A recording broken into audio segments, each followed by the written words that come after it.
courtside. Magsisimula na po ang round 1 ng Battle of Intramuros dito sa NCAA. LPU Pirates going up against the Coleo. Importante ang fast start para dito sa parehong kupunan na to.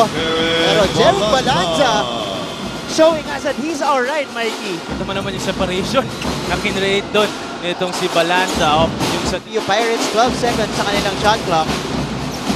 Baltazar. Talaga minamalas dito si Reynang Batak. Alam ng LPU na gagawa ito. Raymar Caduya puts against si Arellano Chiefs. Bong Quinto, nakita itong sinambatak. Letran moving the ball around. Quinto goes for three. Quinto. Para sa parehong kupunan so far in this game. Bong Quinto pulls up. Soliano is right there for the putback. Count the basket for him. And he heads to the line for another free throw. Kaya maganda rin ang discard din ito si Coach Jeff Knapp. Yan, para kay Coach Jeff. Ito, nakapress sila early in this game. Caduyak making that layup. Si Caduyak, medyo surprise package. Review dito sa kapunan ni Coach Jeff Knapp. Pero field goals natin, Baltazar and Caduyak, 5 out of 9. Best of 3. Mga nagbabalak po kayo pumunta dito. Meron po pong oras dahil dalawang laro pa po ang kasunod nito. Second Calvo so far has been steady dito sa ating season. Ng Batak putting on the moves, pulls up. Reynang Batak finally hits a shot. Top shot there for Stingray ng Batak, but that's what he needs to do. And those are the shots he needs to make. Reynang Batak with 1 second left on the shot clock. Points para kay Stingray. Ian Alban. Making Kabayni. Back to Alban. Oh, what nice spin para dito kay Alban. Drop off to Joseph Kabayni for his first 2 points here in the NCAA Season 92. Very nice Aprek. Jesper Aya. From Felix Aprek. Ito naman si Jesper Aya. Kick out kay Alanes who rolled for 3. Zach Alanes Of LPU can really put up points in a hurry. Pero sa kabilang dulo, Tubal doon ni Jeyo Ambon. Tumatakbo ang Letran. Pag-Sure Luwib. Passing it to Jeric Balanza who goes all the way.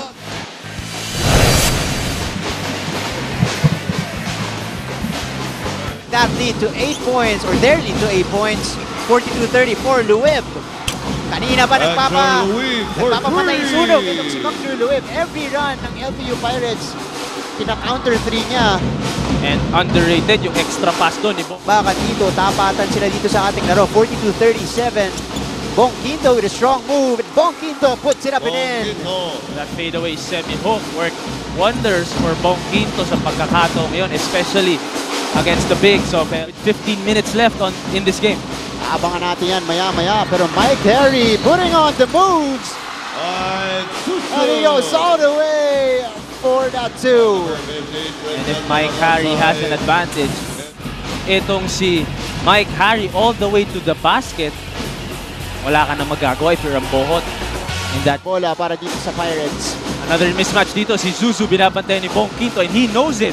And he takes advantage. Another score inside for the big man of the LPU Pirates. Zuzu versus 3 players of Letran, mismatch pa din. At nagkakagulo nga ang fans ng LPU, lamang na sila ng 8 dito. Ito, hinahanap nila yung matchup niya against John Soliano. Wala pang bolo, dinodouble na itong si Mike Harry and that opens up Jesper Ayay from the outside. And the lead is now at 11 points, 50. Double team.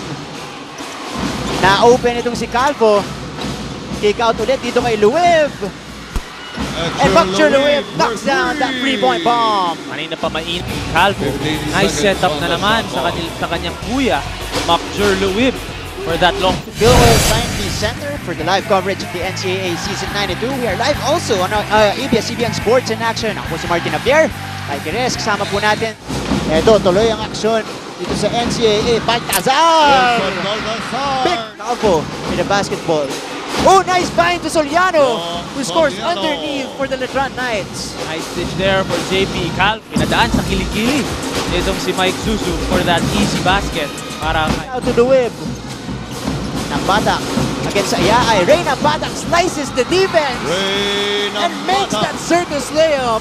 What a move! Pero kita mo naman yung hop step, euro step, o anumang step ang ginawa doon ni Reynang Batak. Nila. Nice ball movement para sa LPU Pirates. Ating laro, 4-point game. 5 minutes to go. Itong si Jesper Ayahay, isa sa mga matatapang ng LPU from the outside, even from the inside. Ang focus na kay Zuzu, alam niya kung saan siya kukuha ng mga bola niya. Si Ayahay. Eto nga, si Ayahay tumira ulit ng 3. Jesper Ayahay. 7-60. Ray ng Batak. Oh, napeke doon! Si Mike Harry Zuzu. Natawa na lang itong si Ray ng Batak. Fake pass doon, umikot.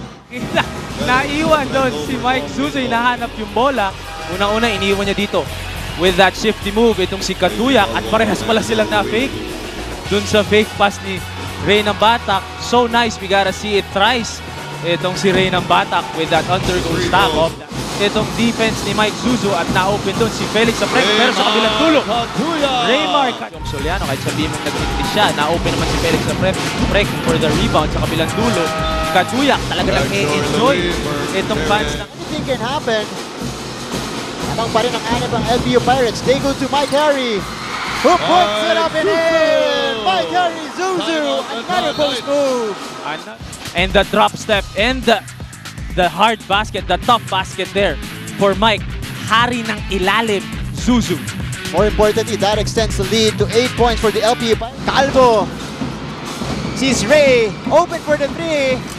Corner 3 para dito natin, 75-72. Once again, LPU Pirates pulling off the upset against our defending champions, the Letran Knights. To watch the latest game highlights, subscribe to ABS-CBN Sports in Action YouTube channel.